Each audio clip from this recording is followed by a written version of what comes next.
আমার ছেলে আমাকে দেখতে আসছে বৃদ্ধ আশ্রমে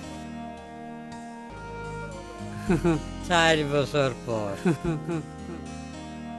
ওনাকে এবার ইলেকশনে দাঁড়াবে। যে ছেলের জ্ঞান নাই, যে ছেলের বুদ্ধি নেই, সে করবে দেশ সেবা। আমাকে দেখছেন না,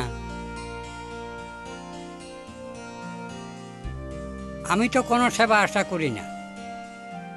আমার ছেলের মতো অযোগ্য প্রার্থীকে আপনারা ভোট দেন, আমি দিব না। যতই থাকুক আপনার নেতার অভিজ্ঞতা ভাই, দেশ সেবার যোগ্যতাটাও তার থাকা চাই।